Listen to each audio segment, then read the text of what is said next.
Welcome back into the GSMC Sports Podcast for our final segment of the show, where I do want to touch on Team USA versus Team Serbia and just giving my reactions. It aired just before we went live here, so haven't had much time to, deep dive it and really, dig into all of the makings of it. But for whatever it's worth as well, the US was able to sort of pull away and not make it a game by the end of it. It was another slow start for Team USA, where we've just kind of seen it consistently with them that they allow these other teams to hang around. Now, when you look at the overall differential in talent between Team USA and Team Serbia, it's no surprise that the US was able to pull away. Starting lineup for the US in this game was Steph Curry, Drew Holiday back in the starting lineup, Jason Tatum making his second start, LeBron James, and Joel Embiid.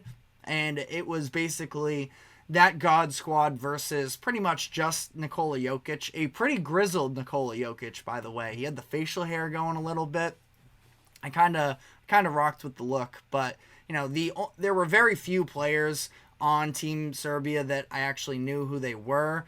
There was Vasilija Micic, who is probably a lesser-known NBA player, but he had signed with the Thunder during last offseason, ended up getting traded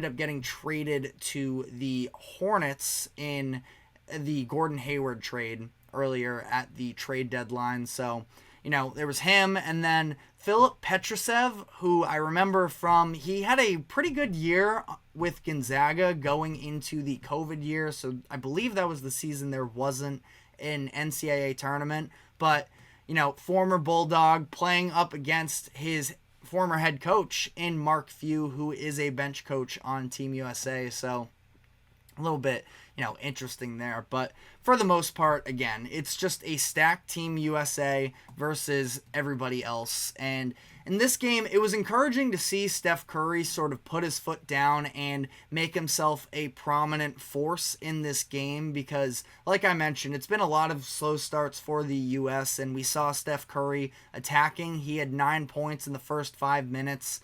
And, outside of that, he ended up at the end of that sort of fizzling out a little bit. The rest of the team wasn't getting it going. Serbia went on a little bit of a run, and they ended up tying it by the end of the first quarter. But basically, from that point on, it was all Team USA. Now, one of the key things that I'm looking at in these matchups is sort of how the U.S. decides to balance their big man attack, because they have more skilled big men than maybe all other teams combined. Really, I'm just looking at Anthony Davis, Joel Embiid, and Bam Adebayo. Now, France also is sort of in that realm. Really, the only other team that is. I mean, Jokic is a wrecking ball in himself, and you saw him being the reason why Serbia was hanging in this game. But, France as well with Wembanyama and Gobert. That's kind of where the only area that in the past years we've seen the U.S. get attacked a little bit in the paint. And the U.S., honestly, by the numbers, they haven't been tremendous in the paint in this game. When Serbia was hanging around, it's because they were having success at the rim. Now, ultimately, they were able to slow that down. I thought that Anthony Edwards, there were just a couple times where he flew off ball into some steals and was able to take it the other way. Edwards had a pretty good game. I wonder if that's just the best role for him right now, is being the lead guy on the second unit, because we saw games 1 and 2. Really, that's where he was able to have his most effective role. I believe he started in game 2 against Australia, and I don't know, just finding a way to balance all of these stars. It's just an interesting concept, because I talked about this after the game versus Canada. It's interesting when you get these moments of these elite of the elite players all together on a court, and it's one thing when you're doing it in an all-star game. It can make for these little fun moments or whatever, but ultimately it's not actually a competitive game ever, so you can't really give it any sort of weight.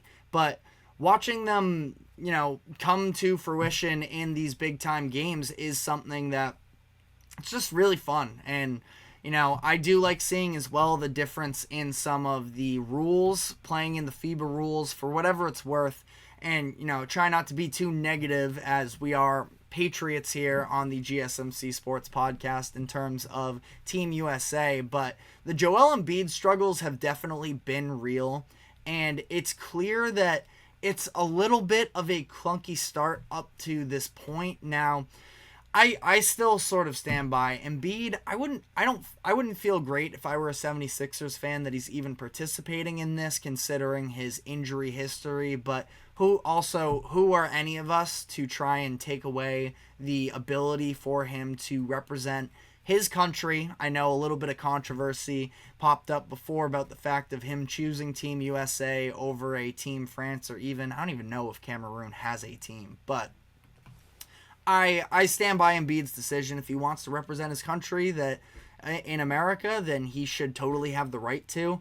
But it's been a little bit awkward up to this point, and it does provide them with depth. I mean, I just talked about the fact that the U.S., the reason why at times they have looked vulnerable in the past is because a lack of paint protection. And if you add Embiid to France, I mean, the 3 7-footers of Wemby, Gobert, and Embiid would have been pretty scary to go up against. So, glad he's on the U.S. right now. But again, it's been an awkward start for him so far, and for whatever it's worth as well, some of the foul baiting stuff, and this doesn't go just for Embiid. This is Team USA as a whole. Embiid is just, given his reputation in the league, those are the clips you see on social media more than anything else. But, Embiid has had his moments of getting caught trying to bait a little bit with fouls and him not getting the call, which honestly, again, I'm a rooting for Team USA, of course, but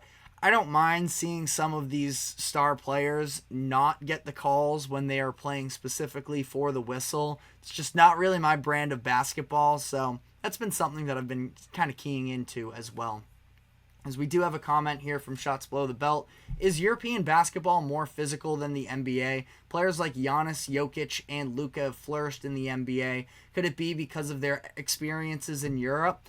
I mean, it's interesting. Like we were just talking about with the whistle, I mean, it's definitely a far more lenient whistle in the NBA, and I believe it was you in the comment section earlier when we were talking NFL that that football is an offensive game, and a lot of the rules sort of favor the offense more times than not, as opposed to the defense. And I would say the same is, to be said for the NBA as well, where, the NBA understands when you're talking about ratings, buckets get views, and, offense can be more exhilarating for the casual fans. So at times, we see the whistle being blown a little bit more, and again, a little bit refreshing in that sense. But it's also interesting. I mean, you had Wembanyama as well, and I am pretty sure Luka as well has talked about the idea that it's easier to play in the NBA than it is in Europe. Now, obviously, the overall talent level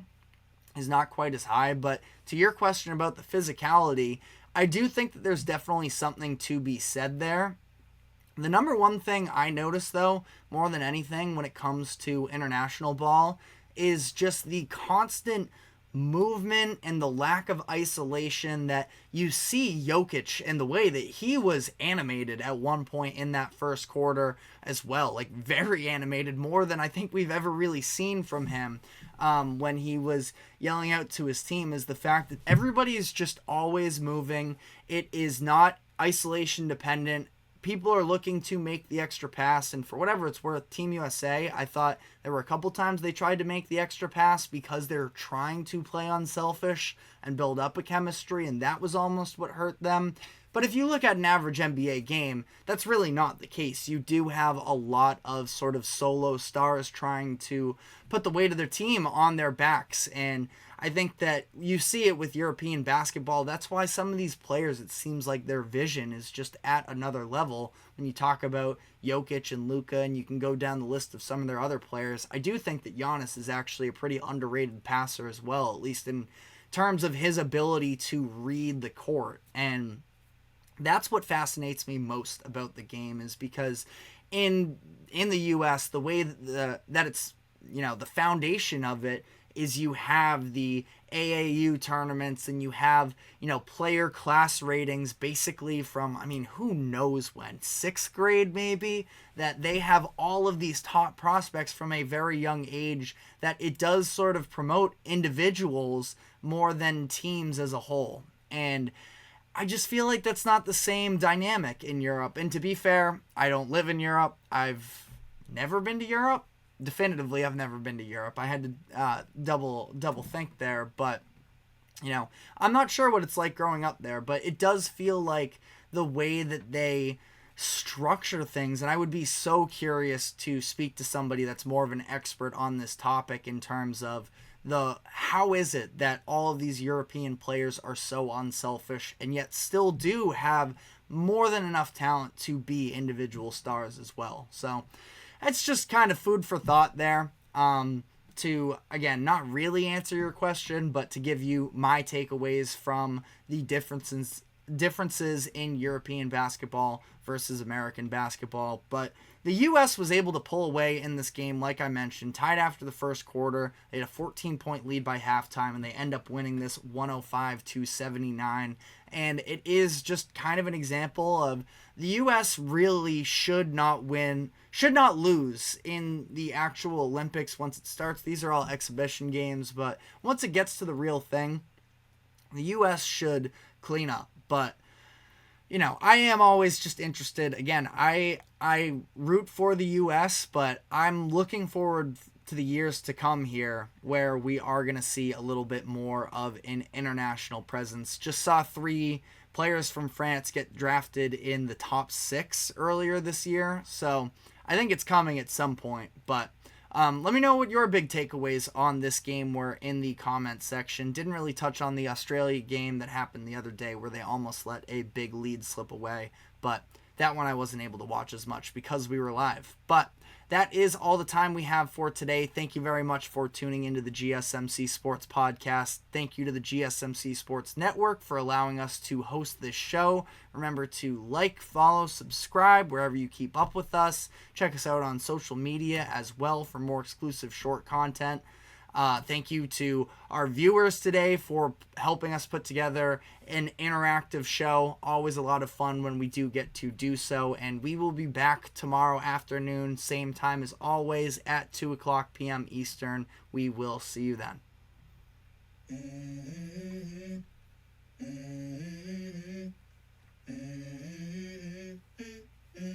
Let's go. I wake up to a little bit of drool on my pillow, feel like it's gonna be a bad day. Yeah, I'm tired of shit, and the coffee ain't hit yet, damn, ain't that great.